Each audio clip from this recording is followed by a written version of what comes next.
Boa noite, irmãs e irmãos. Nos encontramos com alegria para mais uma oportunidade de reflexão. Para iniciarmos esse nosso encontro, eu lerei a prece que está no livro No Mundo Maior, psicografada por Chico Xavier, ditada pelo espírito André Luiz. Do capítulo 1, o instrutor Calderaro faz esta oração: Senhor da vida, abençoa-nos o propósito de penetrar o caminho da luz. Somos teus filhos, ainda escravos de círculos restritos, mas a sede do infinito. Dilacera-nos os véus do ser, herdeiros da imortalidade, buscamos-te as fontes eternas, esperando confiantes em tua misericórdia. De nós mesmos, Senhor, nada podemos sem ti. Somos frondes decepadas, que o fogo da experiência tortura ou transforma. Unidos, no entanto, ao teu amor, somos continuadores gloriosos da tua criação interminável. Somos alguns milhares neste campo terrestre, e antes de tudo, levantamos-te a grandeza, que não nos oprime a pequenez. Dilata-nos a percepção diante da vida, abre-nos os olhos, enevoados pelo sono da ilusão, para que divisemos na tua glória sem fim. Desperta-nos docemente o ouvido, a fim de percebermos o cântico da tua sublime eternidade. Abençoa as sementes de sabedoria que os teus mensageiros esparziram no campo de nossas almas. Fecunda-nos o solo interior, para que os divinos germes não pereçam. Sabemos, Pai, que o suor do trabalho e a lágrima da redenção constituem adubo generoso, a floração de nossas sementeiras. Todavia, sem tua bênção, o suor enlanguece e a lágrima desespera. Sem tua mão compassiva, os vermes das paixões e as tempestades de nossos vícios podem arruinar-nos a lavoura incipiente. Acorda-nos, Senhor da vida, para a luz da oportunidade presente. Fortalece-nos as mãos, para que os atritos da luta não as inutilizem. Guia-nos os pés para o supremo bem. Reveste-nos o coração com a tua serenidade paternal, robustecendo-nos a resistência. Poderoso Senhor, ampara-nos a fragilidade, corrige-nos o erro, esclarece-nos a ignorância, acolhe-nos em teu amoroso regaço. Cumpram-se, Pai amado, os teus desígnios soberanos, agora e sempre. Assim seja. Irmãos, fechemos por um instante os nossos olhos, para pedirmos com humildade ao nosso Pai amado e aos nossos amigos espirituais que possam nesse momento nos envolver na luz do amor que vem do alto, na luz do nosso Pai, para que nós possamos refletir, para que nós possamos ter acesso às vozes que vêm do alto para nos esclarecer e para nos guiar. Que assim seja. Para a noite de hoje, irmãos e irmãs, trouxe a reflexão sobre a parábola do bom samaritano. Jesus seguia divulgando seus ensinamentos, pregando seus ensinamentos através de parábolas. Então, os homens da lei que ouviam Jesus perguntaram para Jesus quem seria o próximo a quem eles deveriam fazer o bem. Amar o próximo como a si mesmo. E Jesus responde através de uma parábola, uma pequena história, que, estando de acordo com o contexto, trazendo personagens, seres, lugares, atividades daquele tempo, tem como objetivo trazer um ensinamento moral. E a parábola que está registrada em Lucas diz o seguinte: um homem que descia de Jericó caiu em poder de ladrões que o despojaram e cobriram de ferimentos. Aconteceu que em seguida um sacerdote, descendo pelo mesmo caminho, o viu e passava adiante. Um levita também veio àquele lugar.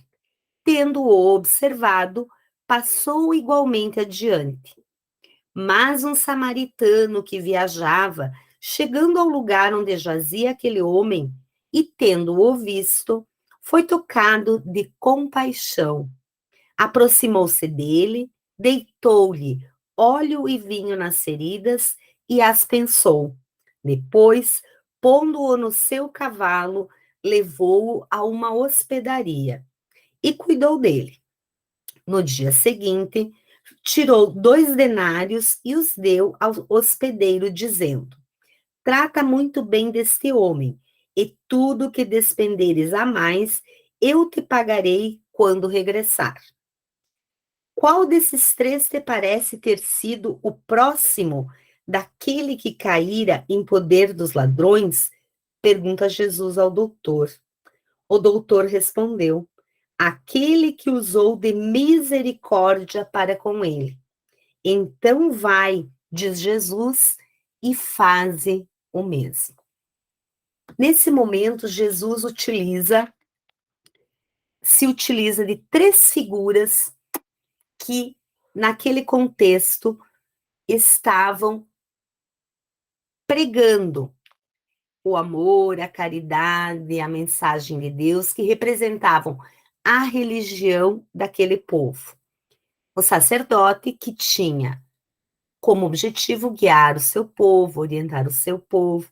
O levita, que era um homem que trabalhava auxiliando o sacerdote, e o samaritano, que era considerado inferior a eles.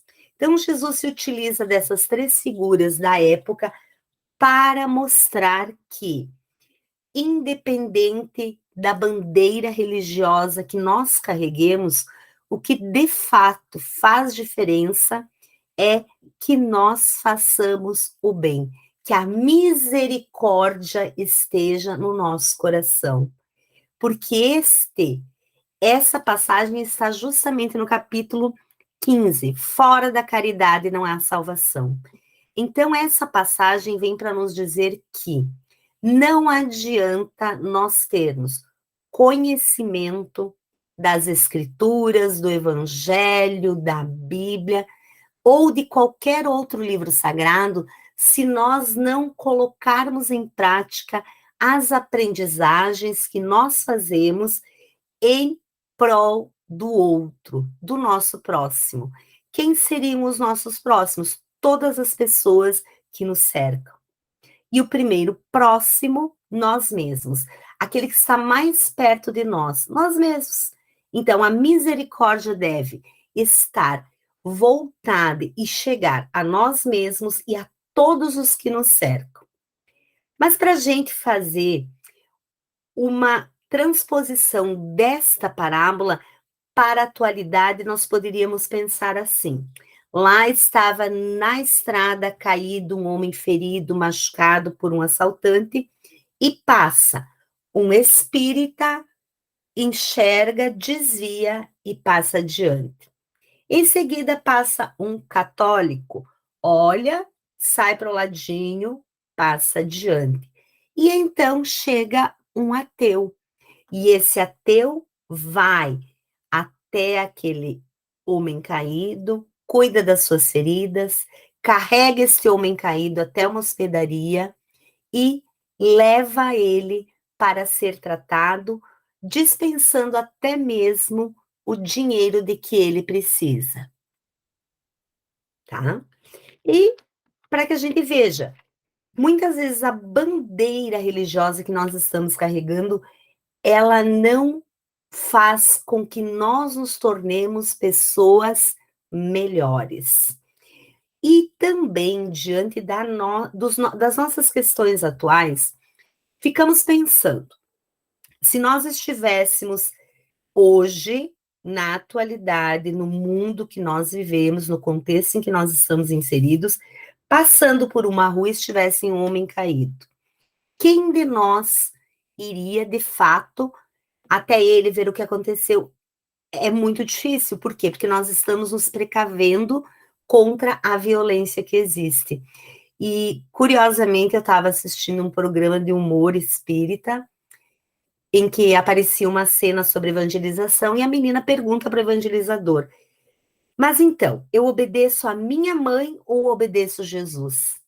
A minha mãe diz para não falar com estranhos, e Jesus diz que eu sou irmão, né, de todo mundo, que todo mundo é meu irmão e é meu próximo. Nós não podemos levar ao pé da letra hoje.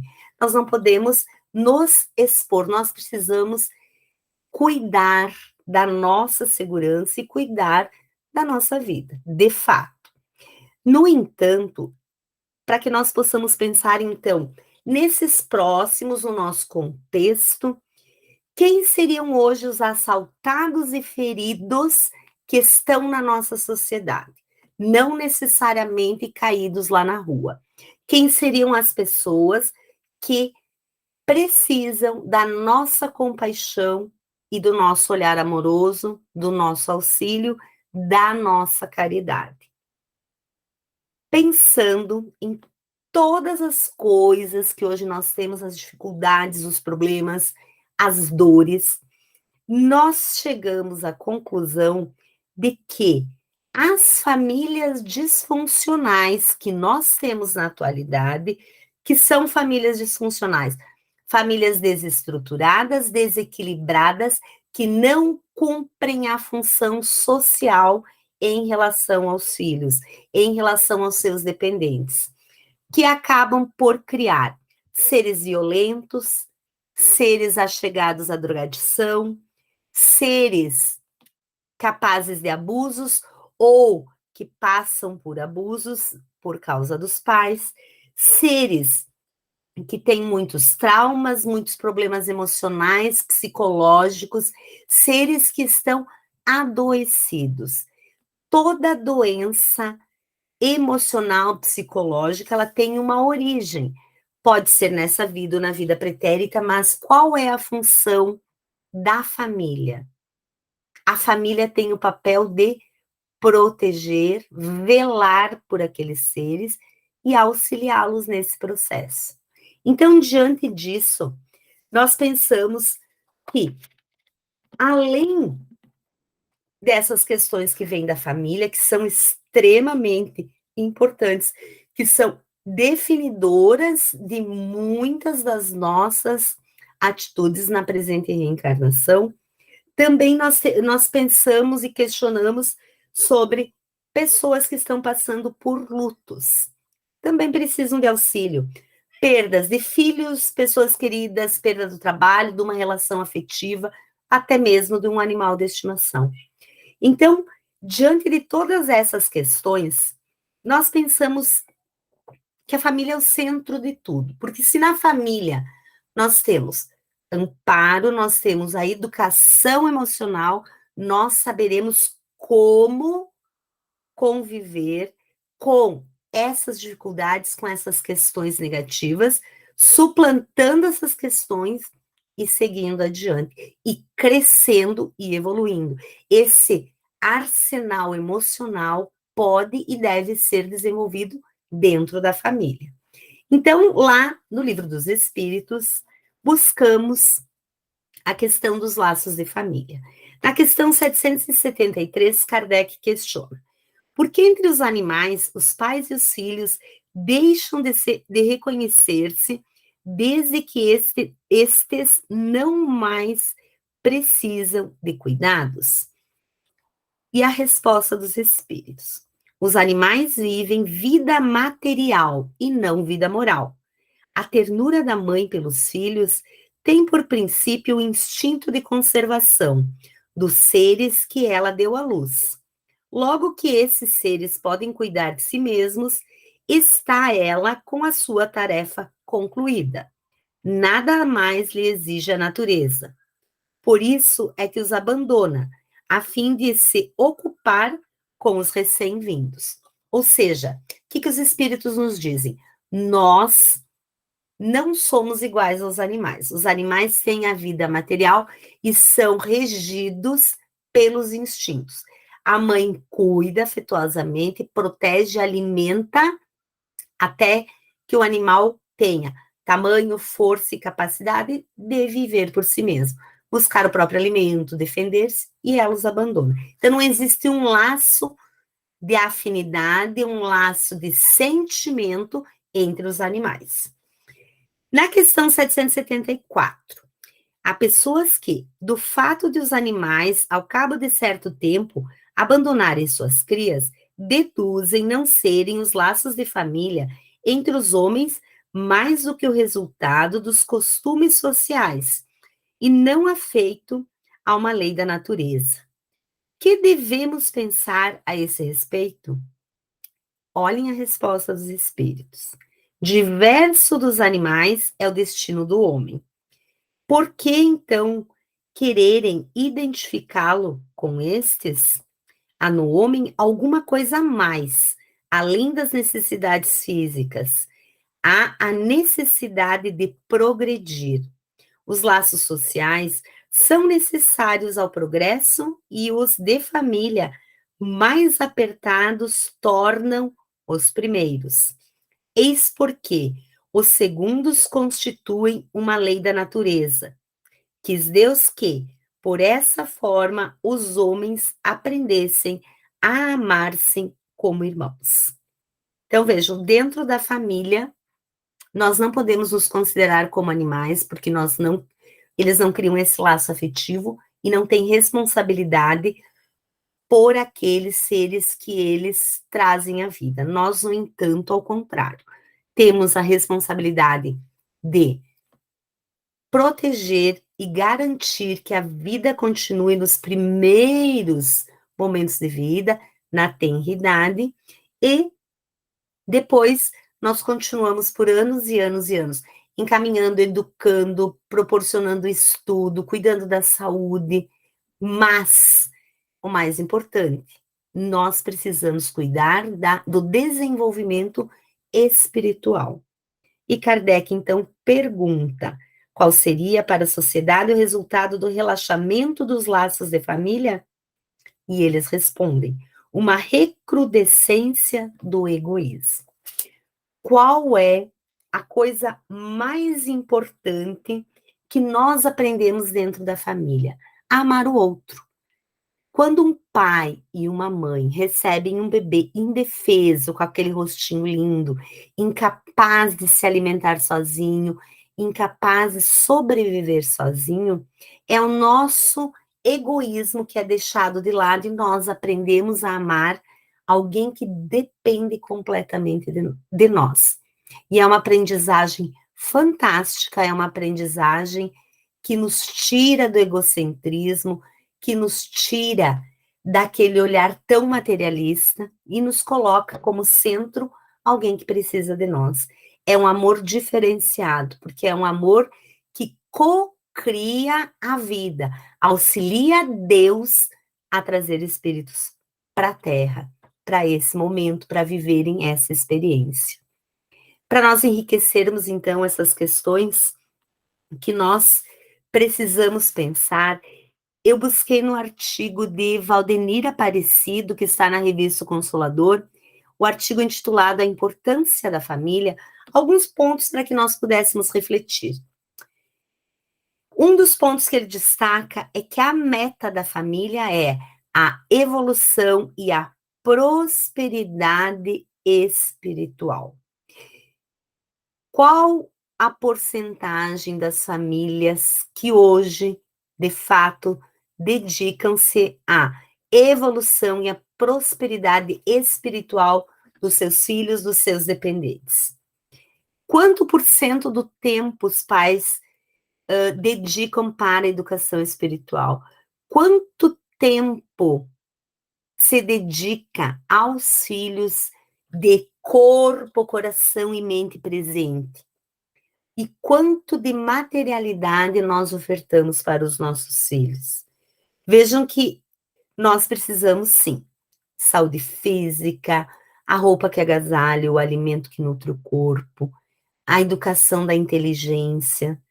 E nós tendemos a despender grandes valores para que estudem em boas escolas, para que tenham uma saúde excelente, para que possam praticar esportes, para que possam aprender artes, tocar instrumentos, enfim, nós proporcionamos atualmente muitas atividades materiais, muitas coisas materiais, para que os nossos filhos possam se desenvolver, de fato. Mas a nossa questão, o nosso questionamento é: quanto nós dedicamos de tempo, de empenho, de dedicação para que o nosso filho, nosso dependente, possa desenvolver a sua espiritualidade? É uma questão muito importante, porque muitas vezes nós levamos o nosso filho, ainda bebê ou maior, dependendo da religião, e nós o batizamos.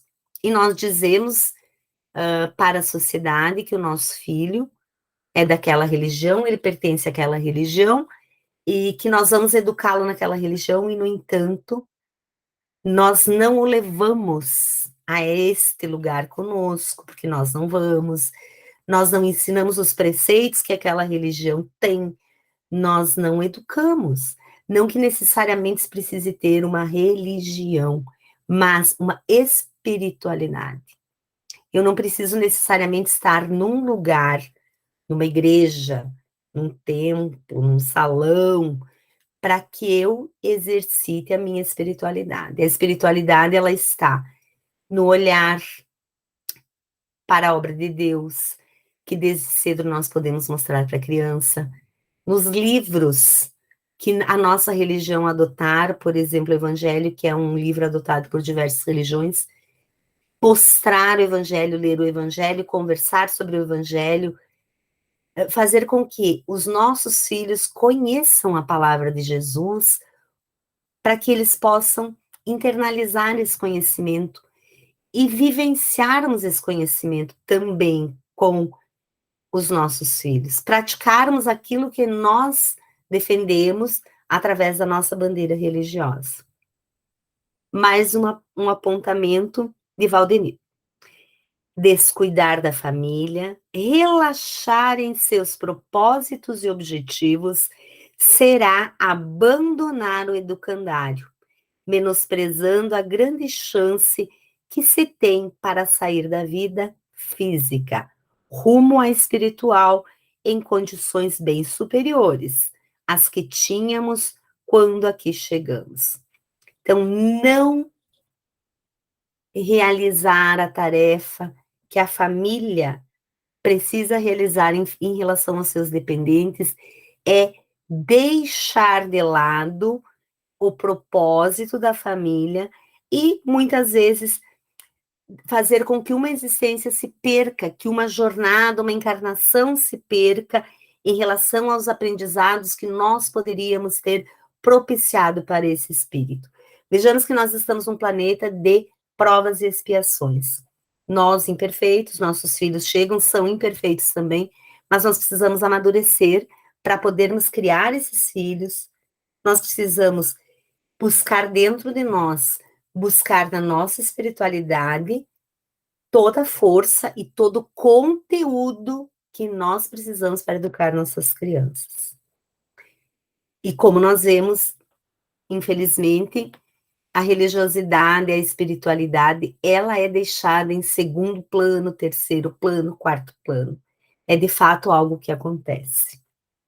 Continua o autor: buscarão, acima de tudo, mãos amigas e determinadas que possam apontar-lhes o norte seguro e confiável pelas estradas firmes da educação, pois que estão chegando de um passado não muito feliz e anseiam por um futuro promissor.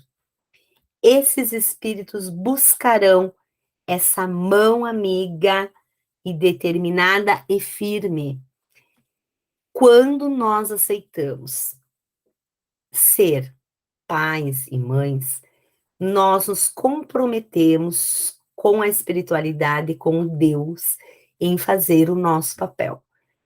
Claro que nós não vamos estar sempre amarrados a uma família, mesmo que tenha muitos problemas, porque hoje em dia nós sabemos que existem problemas graves, que o divórcio se faz necessário, mas o filho, a filha, esses seres que Deus nos entregou, independe de uma relação. Eles são nossos, pai e mãe. E nós precisamos assumir os encargos que eles trazem, porque um filho é uma responsabilidade imensa. Se nós avaliarmos como os nossos pais, por exemplo, nos criaram, o tempo que eles dedicaram para que nós vivêssemos a experiência espiritual dentro da religião que eles tinham, era muito mais intenso do que é hoje. Nós já erramos um pouco mais. E, presentemente, eu vejo que cada vez menos as crianças são introduzidas nas questões espirituais, são desenvolvidas espiritualmente. Porque os pais, em determinados momentos, pensam que precisam dar para os filhos coisas, objetos, bens materiais que eles não tiveram.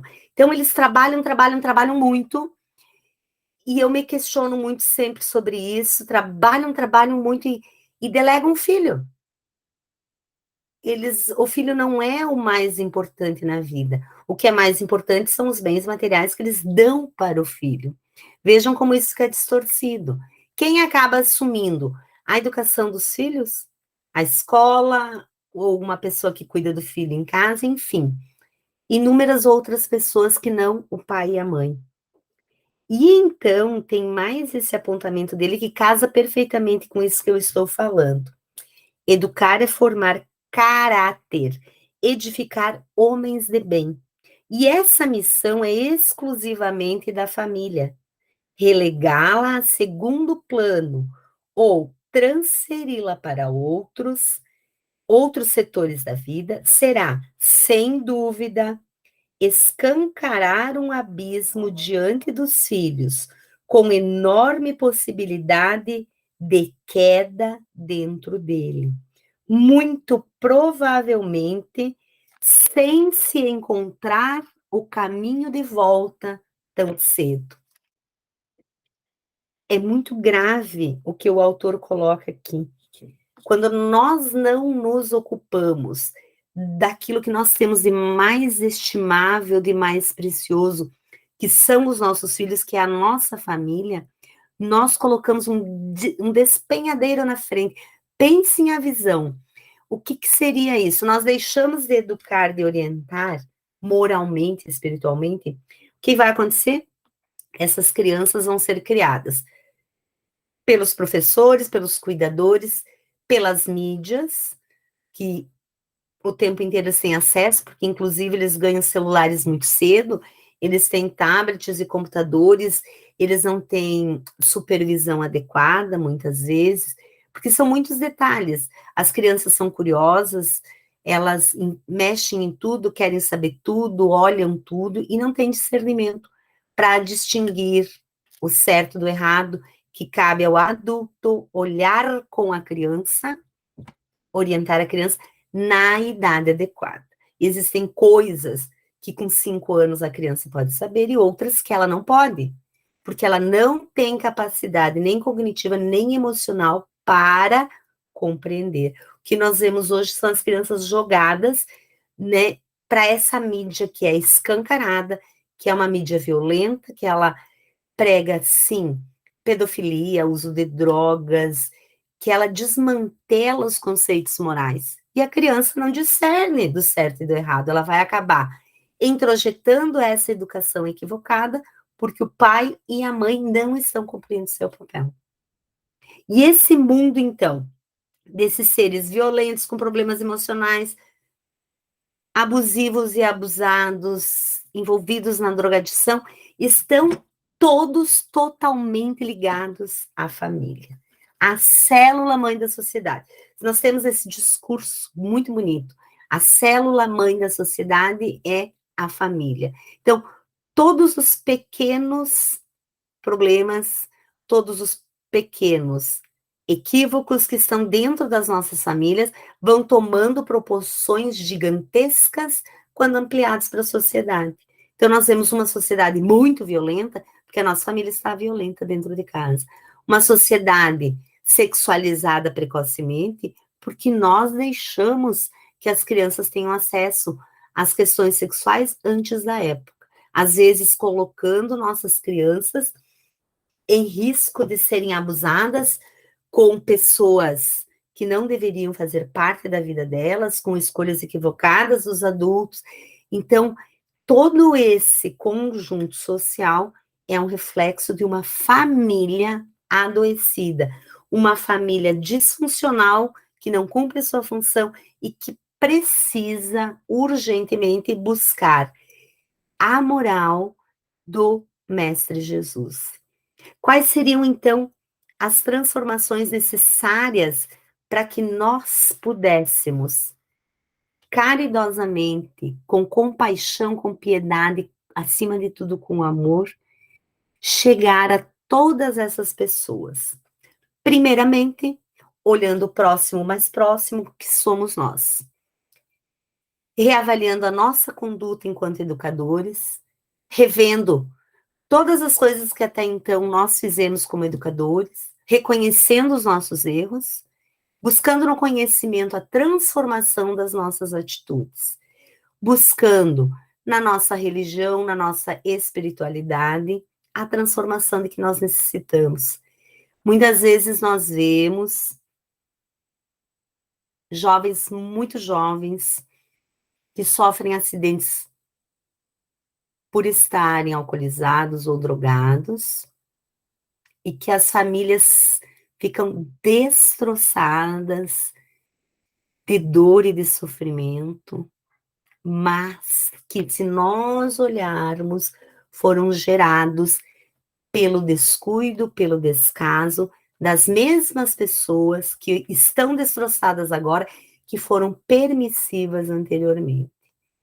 Se existe idade adequada para dirigir, nós precisamos respeitar essa regra. Nós não devemos dar o nosso carro para o nosso filho que não tenha idade adequada para dirigir.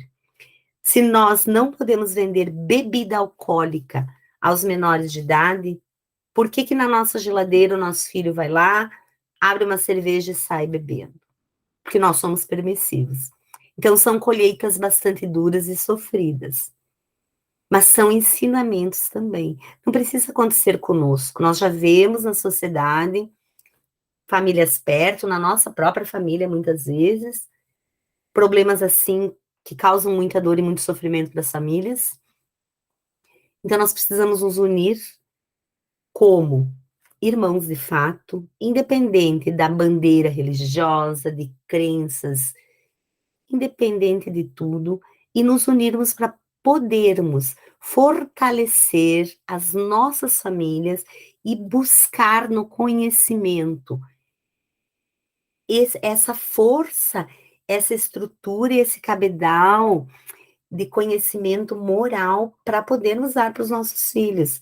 Muitas vezes nós vemos pessoas que saem dessas famílias disfuncionais e elas fazem uma opção muito diferenciada e elas vão em busca do conhecimento no momento de dor e elas se transformam e elas são muito diferentes.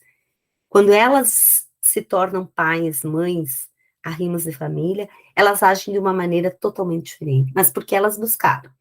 Então, nós precisamos ter o desejo de transformar.